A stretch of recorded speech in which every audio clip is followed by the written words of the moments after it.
empezamos estas charlas hemos hablado de Agenda 2030 en dos charlas anteriores. De hecho, está uno de nuestros ponentes, Santiago Sanz, que me imagino que luego te hará alguna preguntilla. O sea, esto te lo cuento para que veas que nuestro compromiso con la Agenda 2030 es total. Además, nos parece muy interesante la conexión de Agenda 2030 visto desde la perspectiva de la educación. Así que te repito la bienvenida y estamos deseando escucharte cuando tú quieras, Fede. Bueno, pues Fanny, la verdad es que pues muchas gracias por invitarme y poder compartir con vosotros un rato de esta nueva normalidad, que también se ha hecho también el que nos podamos ver y poder organizar este tipo de reuniones, aunque sean digitales, y como antes decía Gaby, las copas y las cervezas las dejaremos para cuando podamos otra vez volver a vernos tranquilamente, que también creo que es una parte importante de esa socialización. Hombre, yo creo, fijaros que lo he dicho muchas veces cuando antes estaba en Moncloa, en la dirección del Alto Comisionado para la Agenda 2030, y en el partido, cuando estaba en Valencia, también como director general de Cooperación, que empezamos a trabajar la Agenda 2030. Para los socialistas la Agenda 2030, y esto lo hablaba mucho con Moratinos, es la nueva agenda socialdemócrata. Y siempre, es decir, ahí no hay ningún partido que sepa mejor cómo funciona la Agenda 2030, qué es la Agenda 2030 y que nosotros, es decir, que los socialdemócratas. Y sobre todo porque se configura, como os decía, como la base de la construcción de las nuevas políticas. Además, unas nuevas políticas que van encaminadas, sin duda alguna, a los 17 objetivos o a las 5 esferas que determinan Naciones Unidas, es decir, personas, paz, prosperidad, partnership y planeta. Por lo tanto, es como algo muy natural y consustancial a la visión y el trabajo que hemos hecho a lo largo de la historia, ¿no? Por lo tanto, esa Agenda 2030 que durante el año 2015, que es importantísimo que 194 países acordaran aprobar la Agenda 2030, además es una agenda muy compleja, con 17 objetivos, 169 metas, 242 indicadores, es decir, una agenda compleja en un mundo muy complejo, ¿no? Y ahora os contaré un poco de cómo lo veo actualmente, ¿no? Esa agenda que en el año 2015 logró ese consenso tan importante, si hoy la sometiéramos a votación en Naciones Unidas, hoy o hace un año, no saldría. ¿Por qué? Porque ha cambiado mucho la geopolítica, ha cambiado los equilibrios de las fuerzas progresistas, conservadoras y ultraderecha y ultranacionalistas, y por lo tanto hoy tenemos una agenda que además lo que hace es generar un nuevo diálogo universal que permite verdaderamente a que todos tengamos y construyamos una ciudadanía global. Daniel Yaniti dice que todo se ha globalizado en el mundo, que la globalización ha traído cosas muy importantes, también ha traído que se han abierto las brechas del desequilibrio y la desigualdad ya no solamente entre los países, sino que además que se ha instaurado una desigualdad entre personas. Lo que hace esta Agenda 2030 es construir esa ciudadanía global. Al igual que se había globalizado todo, la economía, el comercio, el crimen, el terrorismo, las fake news, etcétera, etcétera, todo lo negativo se ha conseguido globalizar. Sin embargo, lo que no hemos conseguido globalizar es la educación, ¿no? Perdón, la ciudadanía. Y esta agenda nos permite tener un lenguaje universal que a cada uno de nosotros, en la institución en la que estemos, nos permite tener una hoja de ruta hacia dónde ir. Fijaros, Ban Ki-moon decía, y una de sus obsesiones antes de aprobar la Agenda 2030 es que quería tener una agenda que permitiera que pudiera ser adoptada por un gran país, por una organización de la sociedad civil, por una empresa, por cualquier estamento e incluso por la ciudadanía, ¿no? Es decir, lo que se llamó la localization de la Agenda 2030, que en castellano se tradujo como la localización y se entendió más como la parte más territorial, no tiene que ver solo con lo territorial, sino que tiene que ver en cómo integramos la Agenda 2030 en cada una de las organizaciones en las que estamos trabajando, ¿no? Esa visión de tener una agenda que era integral, una agenda que era integrada, una agenda pensada para 15 años, con 17 objetivos, a diferencia de la agenda de los Objetivos de Desarrollo del Milenio, que como sabéis se hizo en el año 2000, tenía una visión de cómo los países del norte contribuíamos a los países del sur, fundamentalmente a través de la transferencia de dinero y de cooperación internacional de desarrollo. Esta agenda no, esta agenda parte de la visión de que tenemos que integrar las 3 dimensiones del desarrollo, lo económico, lo social y lo medioambiental. Y además con una visión ética distinta a las agendas que se habían hecho hasta ahora. Claro, esa visión ética, fundamentada en el objetivo 15 y en el objetivo el 16 y el 17, es decir, el de la justicia y el de las alianzas, hacen que esta agenda sea muy diferente a lo que hasta ahora se habían visto como agendas internacionales. Hasta ahora habíamos tenido agendas económicas, sociales, medioambientales, que no estaban cohesionadas entre ellas, sino que cada una tenía un foco de acción desde Río+20 o distintas agendas económicas se habían desarrollado.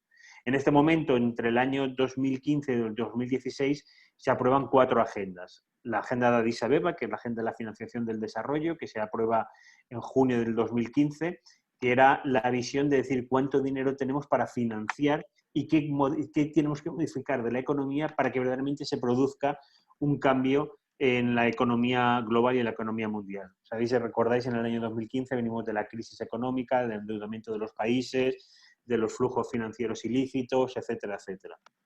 Esa cumbre no fue un éxito, al contrario, fue bastante fracaso, porque hubieron temas muy candentes que no se pudieron tocar por las circunstancias coyunturales que se estaban viviendo en ese momento. En septiembre de 2016 se aprueba la Agenda de los Objetivos de Desarrollo Sostenible, que os he comentado. Por cierto, una agenda que es la primera agenda participada de Naciones Unidas. Hasta ahora las agendas habían sido o por un comité de expertos, los Objetivos de Desarrollo del Milenio fueron 8 expertos, además fueron 8 porque fueron 8 chicos, 8 hombres, los que definieron esos objetivos hasta el año 2015, y esta fue un proceso de participación que duró prácticamente 3 años y en los cuales lo que se hizo es trabajar desde las empresas, las entidades sociales, los expertos, la ciudadanía. Hubo una gran encuesta que es donde la ciudadanía participó. 8 millones de personas participaron en decir cuáles eran los objetivos más importantes, y lo significativo de esto es que de los 17 objetivos, en todos los países del mundo, todas las edades, todos los niveles educativos y todos los niveles sociales, hombres y mujeres, eligieron el mismo objetivo como el primordial para que se produjera esa transformación. Educación, que luego me referiré al final de mi intervención. Por lo tanto, es una agenda participada. Entonces, esa agenda del 2015, que se aprueba, como te digo, en Nueva York, es un proceso de participación y además de ver. Yo tuve la oportunidad de estar con Helen Clark, que fue la que estuvo gestionando toda la consecución de la Agenda 2030 cuando estaba en el Congreso de los Diputados, y ella nos decía que lo que querían hacer era justamente unir los objetivos de desarrollo del milenio junto con lo que fue Río+20, ¿no? Y todo lo que produjo Río+20, ¿no? Y unir lo social, lo económico y lo medioambiental en una, y salió ese concepto de objetivos de desarrollo sostenible. Bueno, pues en diciembre, el 15 de diciembre, se aprobó el Acuerdo de París, que es, como sabéis, la COP21. Sabéis que en España se hizo la COP25. Esa COP21 fue el que más impulso dio a las políticas medioambientales, y donde hubo un compromiso de todos los países, por cierto, un compromiso vinculante a todos los países para que adoptaran determinadas. Para ser justos y reales, las decisiones no eran vinculantes de allí, pero cuando un país asume las consecuencias, las conclusiones de la COP21, entonces a partir de ahí se convierten en vinculantes para los países. De hecho, acabo de leer una noticia de la primera empresa que ha cogido todas las actuaciones de la COP21, cogió todas las actuaciones y las cumple una por una, y ha hecho esa transformación de la empresa. Por lo tanto, tenemos esa COP21, y la última de las agendas se aprobó en octubre de 2016, que fue la Agenda Urbana.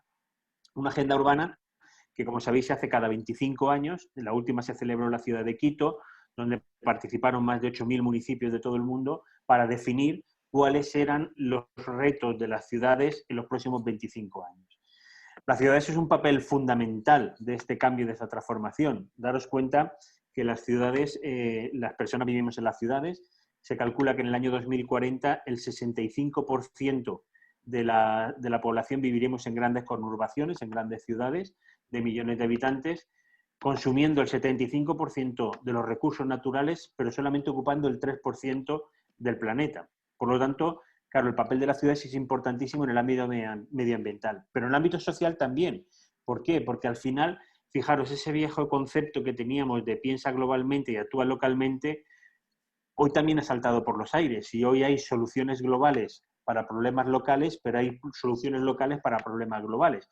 Por lo tanto, necesitamos que las ciudades, los ciudadanos, que en definitiva vivimos en las ciudades, tengamos ese papel preponderante a la hora de definir hacia dónde tenemos que ir.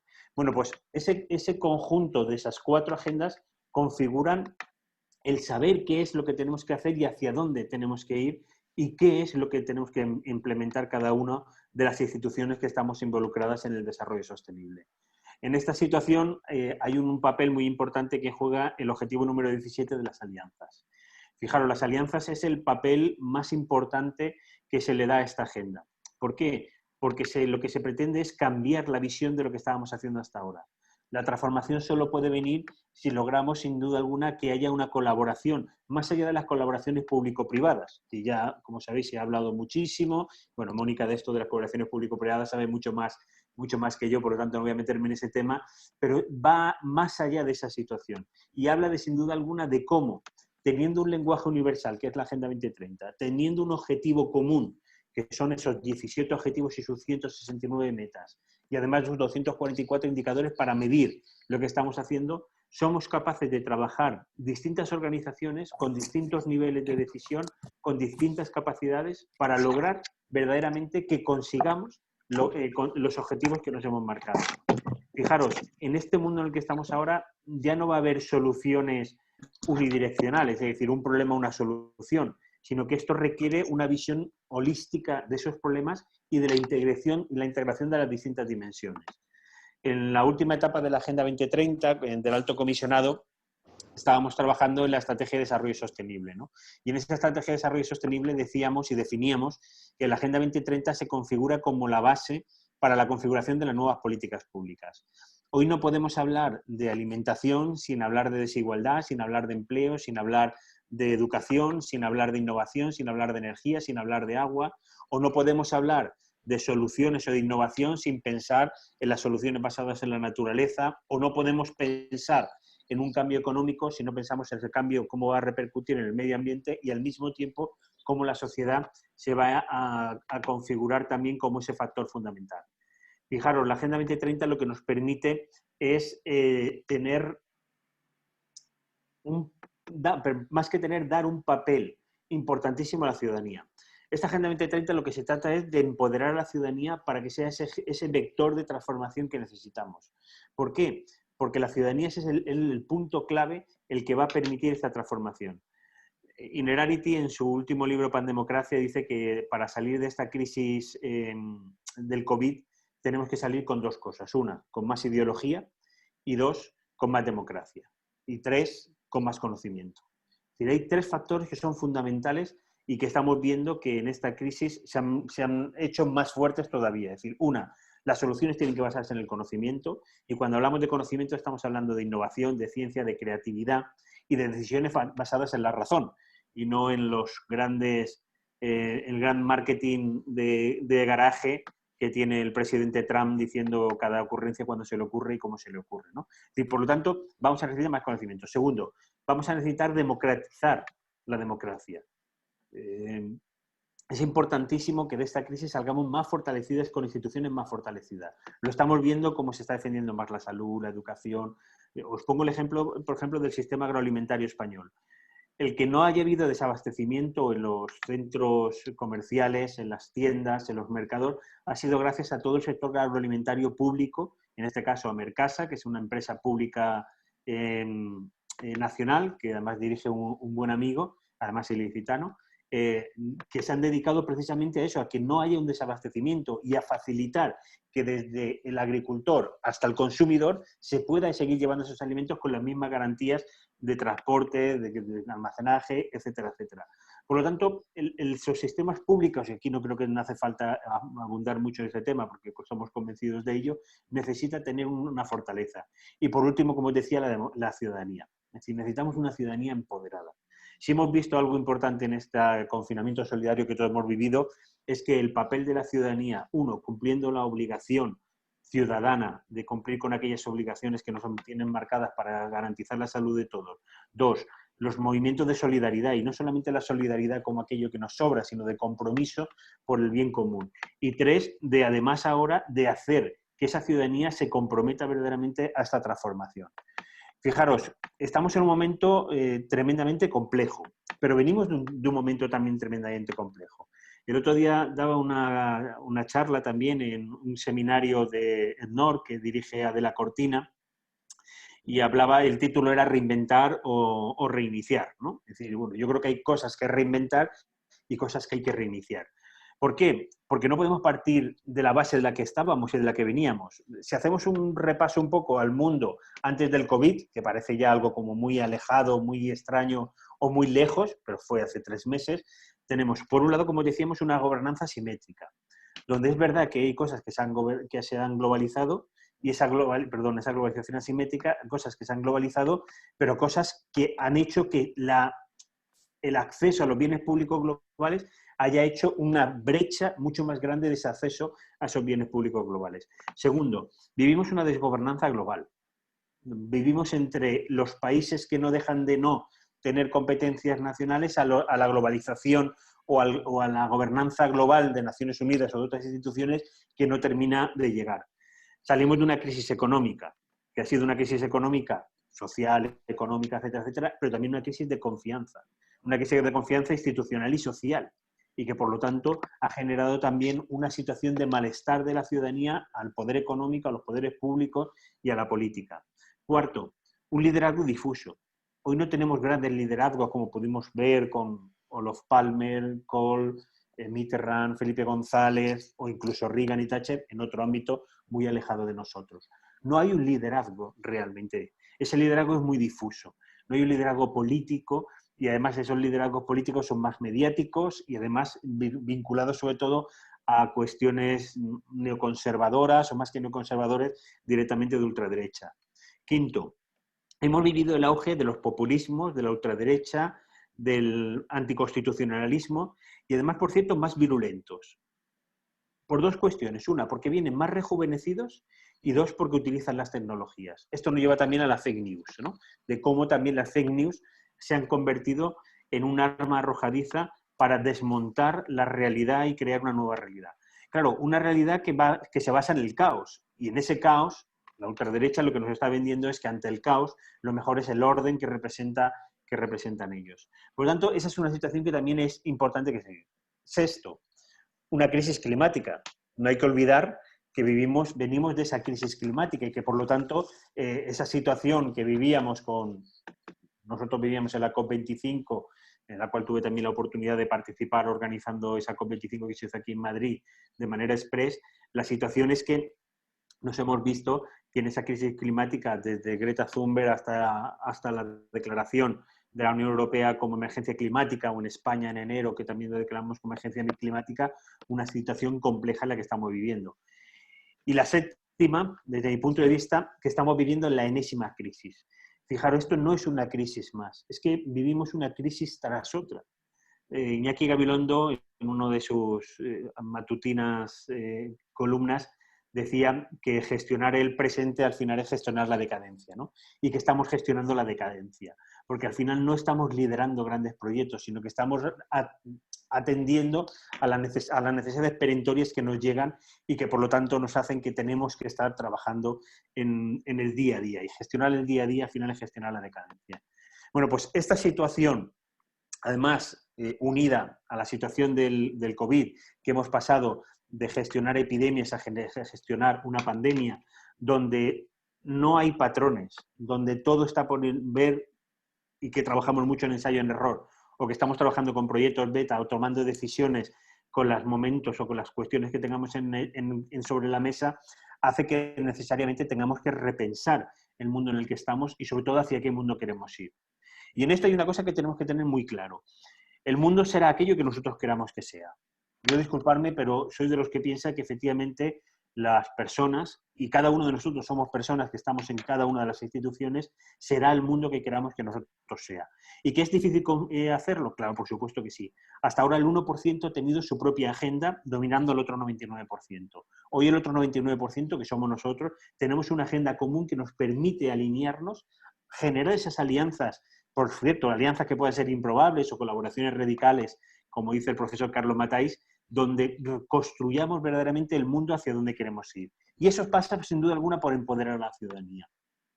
¿Qué lecciones hemos aprendido de esta crisis? Una, que somos frágiles.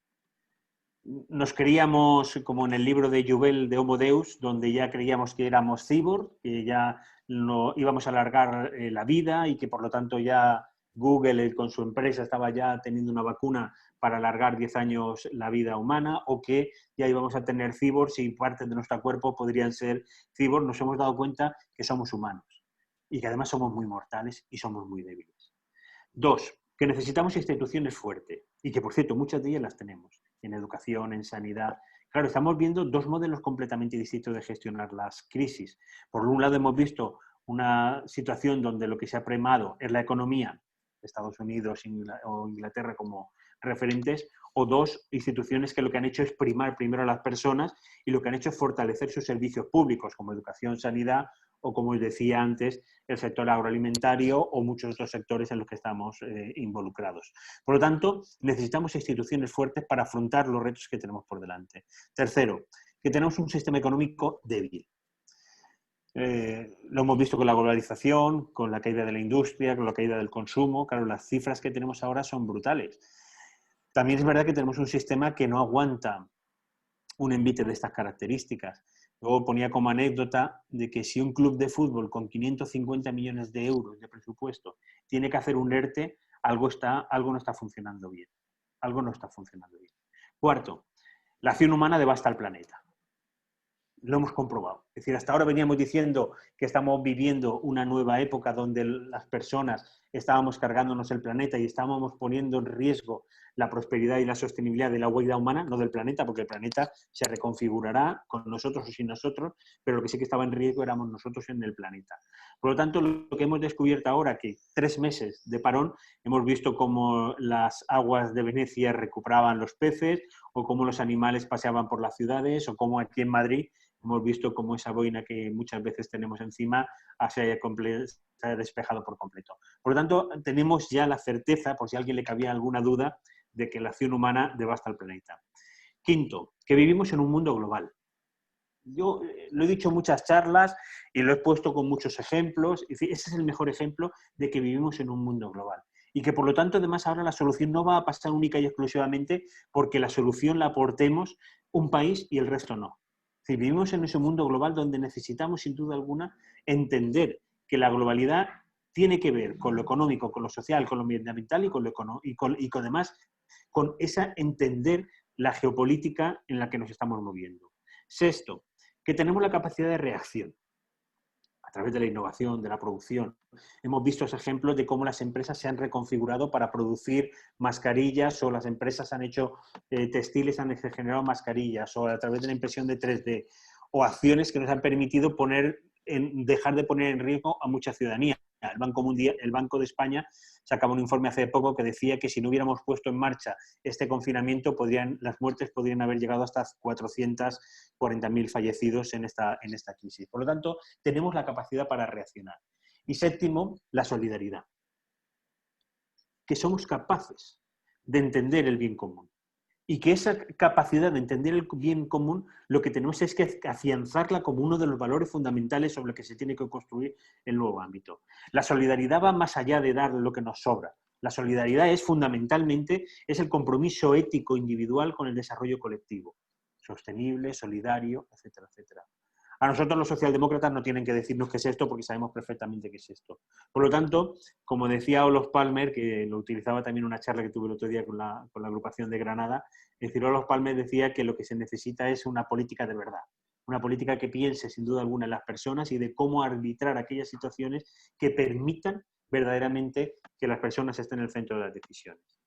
Y para esa visión lo que necesitamos es empoderar a la ciudadanía, como os decía.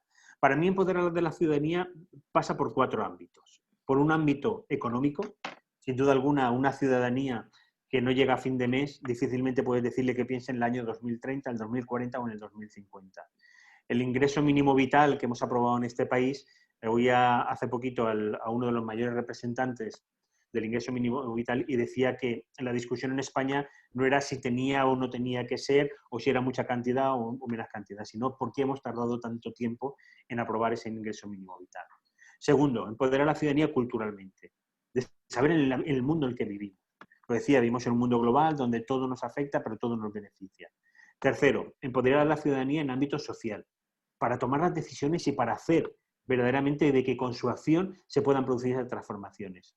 Y cuarto, y con esta me voy a extender un poco más, y con esto ya termino, empoderar a la ciudadanía del ámbito de la educación. Mirad, la educación es el factor fundamental por lo que nos permite a las personas avanzar en nuestro proyecto de vida. La educación ya no solamente es ese concepto de una educación formal, sino que la educación a lo largo de la vida tiene que convertirse ya como un derecho universal de todas las personas. Vivimos en un mundo de transformación y lo que necesitamos es no solo poder adaptarnos a los cambios que vienen, como dice Jouvel en su último libro, 21 lecciones para el siglo XXI, sino que tiene que servir para liderar los cambios y las transformaciones que son necesarias. Por lo tanto, en esa visión de empoderamiento de la ciudadanía, la educación lo que nos permite es generar esa transformación. Una educación que tiene que ir más allá de la transmisión de conocimientos, que tiene que ver con los valores, que tiene que ver con la solidaridad, que tiene que ver con la ética, que tiene que ver con una manera distinta de afrontar nuestra educación, tanto en el ámbito formal como en el ámbito no formal. Ahí en la sala, por lo que he visto, dos buenos amigos que acaban de escribir un libro sobre la educación en el año 2050, Telémaco y Juan Carlos, que hablan muy bien sobre estos temas, de qué es lo que se necesita esta educación. Pero fijaros, la ciudadanía lo que entiende y necesita es que esa educación le permita afrontar todos los retos de vida. Fijaros, en la educación formal, que es la que estamos viviendo ahora, hemos vivido con esta crisis un cambio radical. Hemos vivido pasar de un día de una educación presencial analógica al día siguiente a una educación online y no presencial. Por lo tanto, en una mañana éramos analógicos y a la mañana siguiente éramos completamente digitales. Por cierto, en un país donde tiene 700.000 hogares donde no tienen recursos para tener disponibilidad de acceso a Internet, con una alfabetización del profesorado todavía muy baja y a unos niveles de menos del 50% tienen los niveles básicos de alfabetización digital para utilización en la educación, o con una necesidad de tener plataformas educativas o de repensar la educación también en esa visión de blended learning o educación semipresencial. Una educación que hasta ahora, con el sistema que tenemos y con la anterior LOMCE, en la cual participé como diputado en votar en contra de la ley BERT, que lo que ha llevado es que tengamos más repeticiones, que tengamos más desequilibrio, que tengamos más segregación escolar o que hoy tengamos a más niños que suspenden más asignaturas que cuando estábamos. La educación y el sistema educativo tiene que estar para favorecer a las personas, no para generar obstáculos en la formación de los niños y niñas. Un currículo educativo que es tremendamente duro en el sentido que solamente se basa en la provisión de conocimiento y no verdaderamente en una educación en competencias.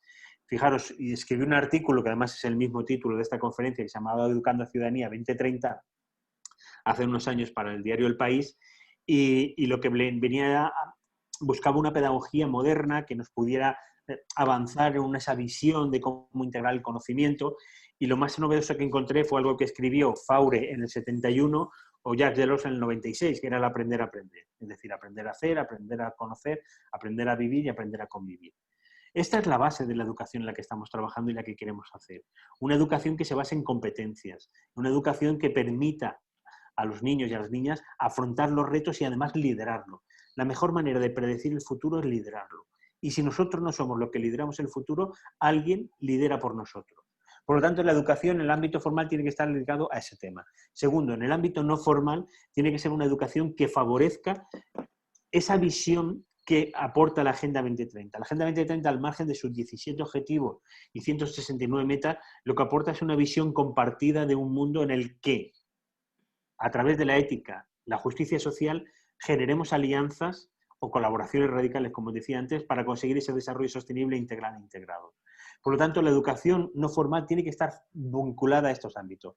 Si vamos también a esa educación a lo largo de la vida, como os comentaba, que para mí tiene que ser ya un derecho universal, como puede ser otros derechos, la educación tiene que permitir a cualquier persona reconfigurarse, reciclarse, adquirir nuevos conocimientos, poder tener contacto con otros saberes, etcétera, etcétera. Necesitamos que la educación se convierta en ese ámbito.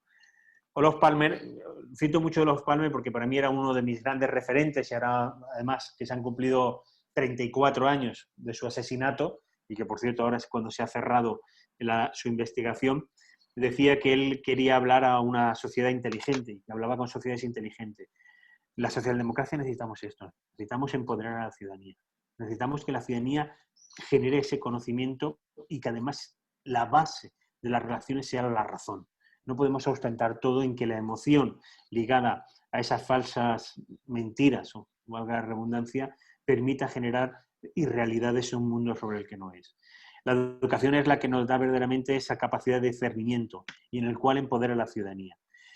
Termino con dos ideas. De esta crisis, como decía, saldremos con más conocimiento y con más democracia. Hablar de democratizar la democracia significa ir a una democracia expansiva. Nosotros somos socialdemócratas y creemos en esa democracia representativa. Pero esa democracia representativa lo que tenemos que hacer es unirle una democracia participativa que permita que la ciudadanía pueda participar no solo en la toma de decisiones, sino en la ejecución y evaluación de lo que hacemos. Y por último, el conocimiento. Y el conocimiento se adquiere a través de la educación. Una educación que vaya más allá de esa educación formal y se convierta como el eje fundamental del desarrollo de cada uno de nosotros y nosotras. En esa base, en esa configuración de democracia y en esa entender que el poder y el cambio están en nuestras manos, es la que tenemos que reconfigurar el nuevo mundo que tenemos que hacer. No se acaba el mundo, pero sí que se acaba un mundo conforme lo conocíamos hasta ahora. Tenemos una visión muy clara de lo que queremos, sabemos qué es lo que tenemos que hacer, tenemos los recursos necesarios para hacerlo y sobre todo lo que tenemos que hacer es que esto sea una realidad, si no estaremos incumpliendo aquello que lo que queremos que hacer como socialistas, como socialdemócratas y sobre todo como personas que entendemos que solamente si avanzamos juntos seremos una sociedad que merezca la pena llamarse sociedad. Así que gracias y a vuestra disposición. Muchas gracias, Fede. Pasamos al turno de palabra, Fanny, ¿no? Santiago. Santiago Sanz. Espérate. Hola. Hola, buenas tardes. Bienvenido. Bueno, Javi, es que es un gusto escucharte, la verdad. Te escuché el otro día en NetNord también. Gracias, Santiago. Es que es un gusto. No, yo antes, bueno, más que una pregunta, eran unas reflexiones también como aporte para el debate. Tengo que decir que a mí toda mi trayectoria personal y profesional ha estado ligada al medio ambiente y a derechos humanos y de repente me he encontrado con esta herramienta maravillosa que transversaliza y que permite construir un desarrollo que es en el que yo creo y llevo creyendo más de 20 años. Pero yo estoy trabajando mucho con la agenda y encuentro algunos desafíos que quería comentarte también. A ver, el primer desafío para mí es el de aterrizar la agenda a la vida cotidiana. Especialmente, tú lo has dicho, las ciudades y los pueblos son muy importantes. Estamos ahí intentando aterrizar esta agenda a ese nivel local y cuesta. Entonces yo creo que hay que hacer un esfuerzo para traducir esos indicadores, esas metas a la realidad, a las diferentes realidades, pero sobre todo a ese nivel local y más cercano a las personas. Por otro lado, creo que hay otro peligro con lo que justo lo que has comentado de las 4 agendas que hay. Y a ver, yo soy ambiental de formación y soy de lo social por profesión. Me parece importantísimo el New Green Deal, me parece importantísimo la Cumbre de París, me parece fundamental la cooperación al desarrollo en la que también he trabajado. Pero creo que la agenda puede servir de paraguas de todo eso. Entonces, no entrar en unas peleas de ¿ahora qué nos dedicamos? ¿Al cambio climático o a la Agenda 2030? Es decir, creo que la agenda tiene esa capacidad de aglutinar y de transversalizar todo eso. Por otro lado, voy a dejar el último tema que te gusta para el final. Otro desafío es el ODS 17. Realmente, creo que la clave de todo esto son las alianzas, además esas alianzas radicales que tú dices. Pero cuando tú coges el ODS 17 y miras los indicadores y las metas, es muy difícil. No hay una descripción. Yo sé que en todo esto habéis hecho un gran trabajo desde el Alto Comisionado, hay otras instituciones en España y en el mundo que han estado trabajando en todo esto, pero creo que tenemos que currarnos bastante en lo de ese 17 para llegar a diseñar ese mecanismo, ese sistema de alianzas y de cómo nos podemos trabajar todos juntos. Y ya para acabar, el tema de la educación. Yo creo que a la hora de empoderar a la ciudadanía es fundamental trabajar en la educación pero además no como una forma de sensibilización. Yo creo que hay que meter de una forma transversal en los currículum académicos la Agenda 2030.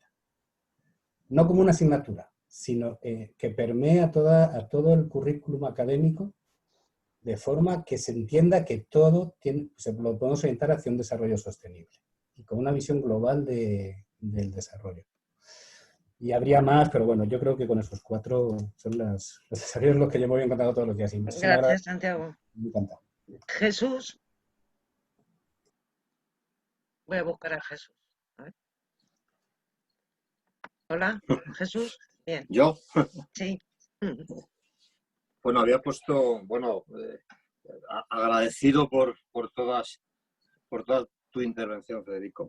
Pero vamos a ver, descendiendo un poco al terreno del ciudadano, yo creo que este debate, estos 17 puntos, no están en el Parlamento. Quiero decir, no son objeto ni siquiera de debate, no son objeto ni siquiera de contraposiciones en estos elementos. Pero sobre todo hay una cosa que a mí todavía me llama mucho la atención, ¿no? Y es que el 1%, como bien has dicho, posee la riqueza del 99 y el 99 solo posee el 1, ¿no? Podríamos cambiarlo así y nos entendemos, ¿no? Y entonces todavía ese reparto de la riqueza, esa desigualdad, que me parece el elemento central, ¿no? Todavía no está, digamos, fagocitado en lo que son las instituciones y no está fagocitado, desde luego, en las decisiones ejecutivas que tienen que tomar las instituciones a nivel mundial. Y, por tanto, si todavía tenemos paraísos fiscales, si todavía tenemos esas desigualdades enormes, como decíamos antes, detrás de las palabras están las pesetas. Dime lo que quieras y gracias. Federico. Sí, bueno, muchas gracias, Santiago y Jesús.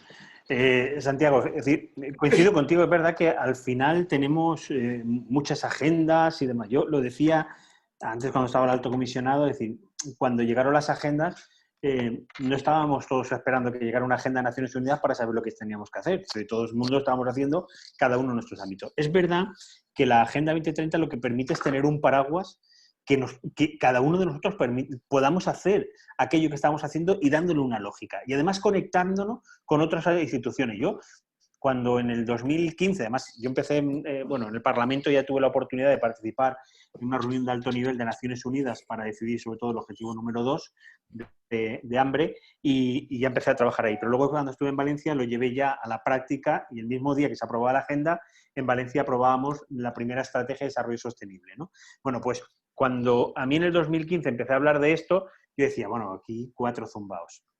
En diciembre, cuando la COP25, los arquitectos organizó el Colegio de Arquitectos de España, organizó una charla y me invitó a participar en una de las mesas. Bueno, pues era muy significativo que en esa mesa habían ingenieros, arquitectos, las 3 administraciones, sector financiero, empresas, sociedad civil, y todos hablaban con el mismo diálogo de la Agenda 2030. Y yo decía, vamos, además lo dije, mira, si esto me lo cuentan a mí hace 4 años, que iba a pasar 4 años después esto, vamos, digo que imposible, que esto era un zumbao. Claro, esto nos ha permitido, nos ha permitido esto, es decir, que esta agenda nos dé esa visión de cómo conectar las distintas agendas sin dejar de hacer lo que cada uno tenemos. Yo soy un enamorado de las cooperaciones blandas, lo que tú decías de las alianzas.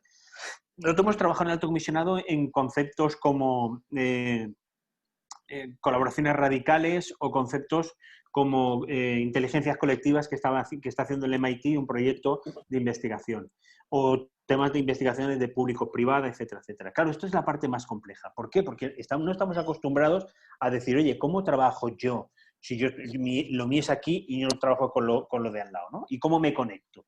Claro, yo, como te decía, soy un enamorado de los modelos de cooperación blanda donde lo que se trata es que, oiga, tengamos ese paraguas que nos permite saber qué es lo que tenemos que hacer y tú trabajas desde tu ámbito, yo trabajo del mío y habrá cosas que conseguiremos entrelazar e impulsar juntos. Pero si hay alguien que no quiere trabajar, no pasa nada. Esto sigue para adelante. Y esta es la fuerza de lo que tiene que llegar. Va ligado a lo que tú decías de aterrizar. Claro, ¿cómo aterrizar esto? Yo, fíjate, en la estrategia que probamos en Valencia tenía 2 líneas. Alianzas y aterrizaje. Eran esas 2 líneas. Es decir, una, necesitamos alinear a todos los actores y dos, necesitamos territorializar eso y decirle a una empresa, a una asociación, a un ciudadano, oiga, esto es que es tu agenda, porque te sirve para esto, para esto, para esto. Y por supuesto, igual como dice Jesús, tiene que tener utilidad y el ciudadano tiene que ver que tiene utilidad para su desarrollo. Como te decías, efectivamente, la 17 es el objetivo clave. Yo hace algunos años lo dije en Juste, en una conferencia, de que si cumpliéramos el objetivo 17 yo me daría pues ya por satisfecho. Ya me da igual los otros 16. Porque fundamentalmente habremos entendido que el mundo ha cambiado y que esta transformación viene por ahí. Tiene trucos, si conseguimos el 17 los conseguimos todos. Pero es muy difícil y no estamos acostumbrados a trabajar en alianzas, sobre todo en esa visión que no sea un profit, ¿no? Es decir, las empresas que trabajan y se alinean juntos es porque tienen un beneficio y saben. Hay muy pocas experiencias de público-privada que hayan funcionado, yo conozco algunas, pero esto cambia el concepto de cómo se tiene que hacer esa alianza. Y por último, lo de educación. Sin duda, tiene que estar en el currículum. No como una asignatura propia, porque al final lo que se trata, como os decía, no es de cargar de más contenido, sino que esto tiene que ser una manera de ser. Tú fíjate, a mí cuando empecé con la Agenda 2030 pensaba que estos, los 17 objetivos eran el objetivo. Cuando empecé a trabajar en Valencia de la manera práctica pensé que no, que era la base. Dice, ¿cómo voy a pensar en el año 2030 a conseguir la igualdad? Dice, no, esto lo tengo que tener ya. Y ya con el paso del tiempo he pensado que no, que esto es una manera de entender la vida y de manera de entender mi acción y que es la guía en la que tengo que trabajar. Y que de ahí salen derivadas y que no es solamente cómo encajo o cómo cumplo después del 2-1-1 el 2-1-1-1. Esto no va de esto, sino de cómo se interrelaciona la economía con lo social o el empleo con la economía circular, con el consumo, pero al mismo tiempo con el agua y con la energía. Por lo tanto, en educación esto tiene que estar dentro del currículum. Nosotros lo tenemos en la nueva ley con dos líneas de trabajo. Una, que se introduzca dentro de algunas de las asignaturas y de manera transversal. Y dos, que haya formación del profesorado. Esta es la parte fundamental. Es decir, siempre hablamos de la transversalidad de los temas, pero luego no formamos al profesorado. En este caso lo que queremos es que tiene que haber una formación del profesorado. Antes habíamos puesto el año 2020 porque la ley era del 18, pues antes de 2021 estamos ya desarrollando cursos de formación para ese profesorado. Jesús, lo del Parlamento. En el Parlamento sí que hay una comisión, que además la creamos nosotros, de una comisión mixta Congreso-Senado para hablar de la Agenda 2030. La anterior legislatura se reunió solamente una vez, bueno, dos veces, para la Constitución y cuando vino la vicesecretaria general de Naciones Unidas, Amina Mohamed, y ya nos ha vuelto a reunir. Ahora se van a reunir otra vez y están pendientes también de hacer ese trabajo. Y luego lo que tú decías, efectivamente, detrás de las palabras tiene que estar el dinero, sin duda alguna. Y esto, de verdad, que es una visión común de ese 99%. Es decir, el 1% ha tenido muy claro, desde la Escuela de Chicago a los modelos de progresión de la economía y de crecimiento económico como factor de lucha contra las desigualdades, etcétera, etcétera, han tenido una agenda muy clara de lo que había que hacer. El resto del mundo hemos ido moviéndonos cada uno a nuestro lado. Hoy no, hoy tenemos una agenda que nos permite saber todo qué está haciendo. Y hay pequeños cambios que se están viendo. Cambios en el, por ejemplo, te cuento, los egresados de Harvard, es verdad que es Harvard, es decir, es otro nivel, el 80% ya decide en qué sitio va a trabajar, no a tenor de lo que va a ganar, sino de cuáles son los valores de esa empresa, a qué se dedica esa empresa y si coinciden con su manera de pensar. Los consumidores estamos ya decidiendo en muchos de los casos qué es lo que compramos y qué es lo que no compramos. Pero además también el nivel de producción, es decir, que una empresa petrolera esté instalando surtidores de coches eléctricos en sus gasolineras, algo está cambiando. Es decir, algo está viendo esa petrolera diciendo, oiga, esto va cambiando. Que el mayor inversor en energías renovables sea la corporación de jeques árabes, también tienes que estar diciendo, oiga, es que el mercado también está cambiando. ¿Que esto es mucho más lento? Claro que sí. El capitalismo lleva 4 siglos o 3 siglos y medio. Nosotros acabamos de empezar, entonces por lo tanto va a ser más complejo, pero tenemos que seguir en esa línea. Gracias, Federico. Sergio. Sí. Hola. Federico, antes de hacerte la pregunta, ya que has citado a Olof Palme, en enero de 1986, o sea, ya hace unos cuantos años, hubo una reunión del Partido Socialdemócrata Sueco en Bommersvik, que es una escuela de formación que tienen cerca de Estocolmo. Acudió una delegación de la UGT encabezada por Nicolás Redondo y formaba parte José María Zufiao, hermano Ramón, que no lo veo aquí, y yo. allí, bueno, intervino, por supuesto, Olof Palme era el gran anfitrión y la estrella, y a la hora de la cena había pequeñas, las delegaciones estaban distribuidas en varias mesas y él vino a nuestra mesa. Bueno, ahí él nos preguntó mucho por España, ya sabes que él defendió de forma extraordinaria la democracia española, incluso en las calles de Estocolmo, etc. Y una de las cosas que dijo es, parte de mi trabajo es apoyar todos los días al ministro de Economía, porque pasaba como con Nadia Calviño, los sectores más de izquierda cuestionaban, tal, y él tenía que... Bueno, la pregunta, creo que para que haya Agenda 2030 hay un actor fundamental, imprescindible, que es la Unión Europea. Teniendo en cuenta estos autócratas que hay en el mundo, los Trump, Bolsonaro, etcétera, etcétera, si no hay una Unión Europea firmemente decidida a llevarla adelante, yo lo veo difícil. ¿Cómo ves tú la posición de la Unión Europea en esto? ¿Hay un consenso en llevarla adelante? Gracias, Sergio. Juan Carrillo, os pido brevedad porque nos quedan 12 minutillos. Muy bien. Pues muy breve, buenas tardes. Yo Buenas antes tardes. os he saludado a todos como si os Buenas. conociera. Bueno, también está bien. Bueno, yo pertenezco, vivo en esa zona alternativa para quitaros la gorra en Madrid, ¿ya? En la zona rural, donde realmente hay más posibilidades que se pueda desarrollar la Agenda 2030. Podríamos enumerar muchísimas cosas, ¿no? Yo soy de la zona rural y creo que la zona rural es realmente una alternativa, y más con el tiempo de los ahora. Pero además soy una persona que llevo mucho tiempo dedicándome a esto de contar a la gente cosas que tienen que ver con las competencias, con los valores, ¿ah? Me dedico a ello, ¿no? Por primera vez en la historia me siento especialmente contento de tener focalizado perfectamente hacia dónde queremos ir. Es decir, yo creo que ese es uno de los elementos más importantes para cualquier persona. Cualquier persona que ha triunfado tenía perfectamente identificado que de mayor quería ser campeón del mundo. Ah, no lo sé, ¿no? Pues la humanidad tiene perfectamente identificado. Con lo cual hay un trabajo menos que tenemos que hacer. Ya no tenemos que inventarnos a dónde tenemos que ir. Que posiblemente tengamos que inventarnos cómo lo vamos a hacer. Porque no sé si tenéis la misma sensación que tengo yo. Y es que estamos dándole vueltas al mismo círculo y haciendo las cosas de la misma forma que lo hemos hecho siempre. Intentando con algunas cositas que salen, ¿no? Yo pertenezco a la comunidad que apuesta, a un equipo que apuesta por un movimiento educativo que se llama Kairos. O sea, estoy en ese movimiento también. O sea, sé también, o apuesto también por hacer las cosas de otra forma, ¿no? Pero realmente uno tiene la sensación de que hacer las cosas de otra forma es sumar dificultades a lo que hago. Los estamentos responsables, ¿esto qué es esto? Esto no lo hemos tratado. Brevedad, porfa. Sí, termino ya, de verdad.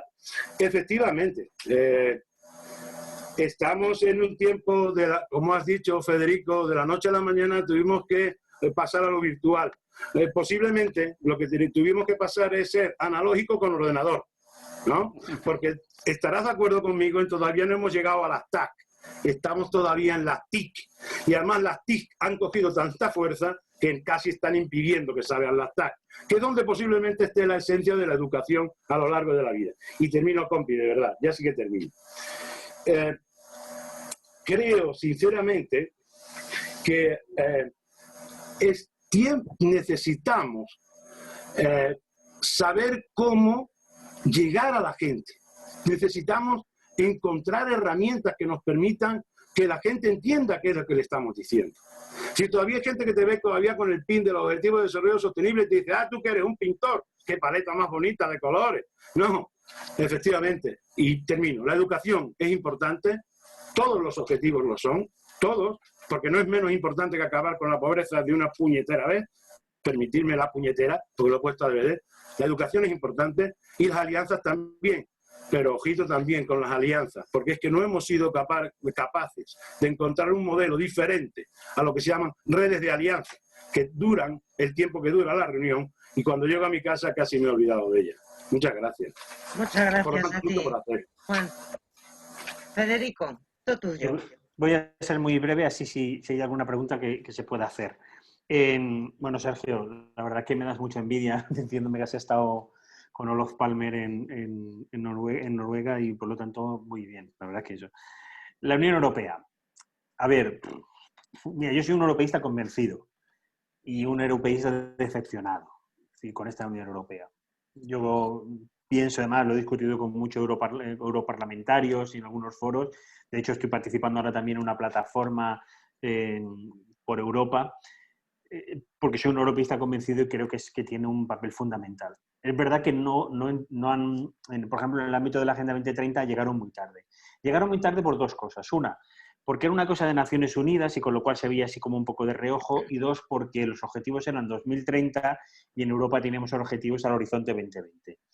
Hay símbolos positivos y negativos. Símbolos negativos, esta tarde estaba leyendo un documento de la Unión Europea sobre innovación, pues estoy preparando un capítulo para un libro que me han pedido sobre innovación y Agenda 2030, y claro, que salga un documento en el 2017 de la Unión Europea y que no haga ningún comentario del papel de la innovación social en la Agenda 2030 o el papel de la Agenda 2030 dista mucho de lo que creo que tiene que ser la Unión Europea.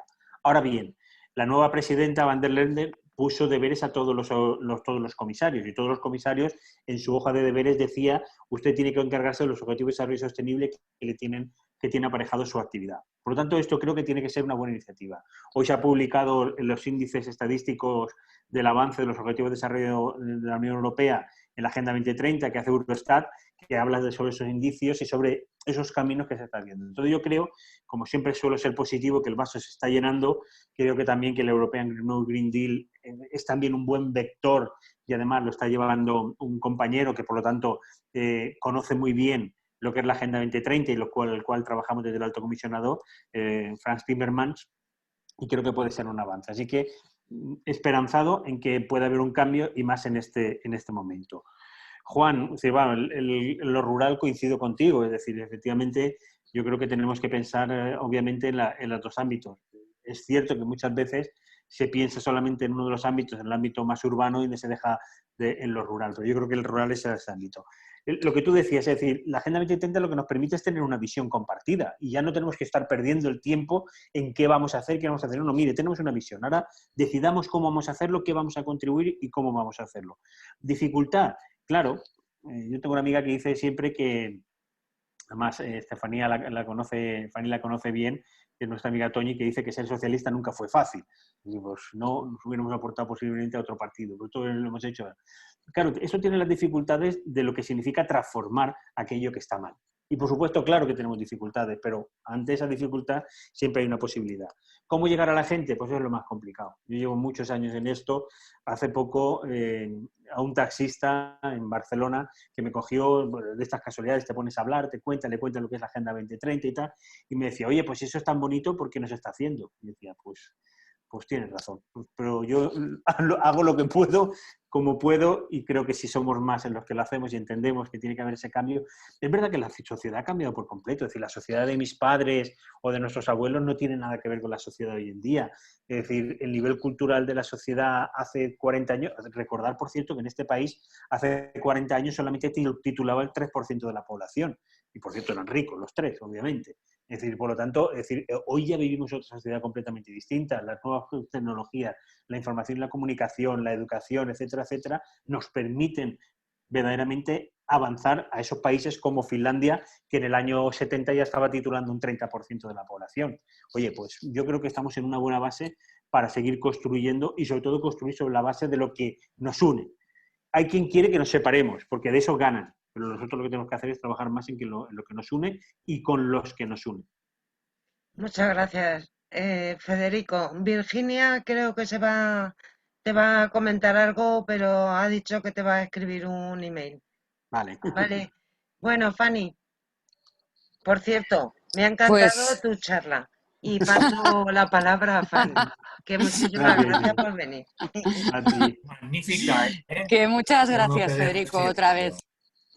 Muchísimas gracias por aceptar la invitación. Es como siempre un auténtico placer escucharte, así que creo que esta no va a ser la última vez que te invitemos, te invitaremos más veces. Y terminamos aquí.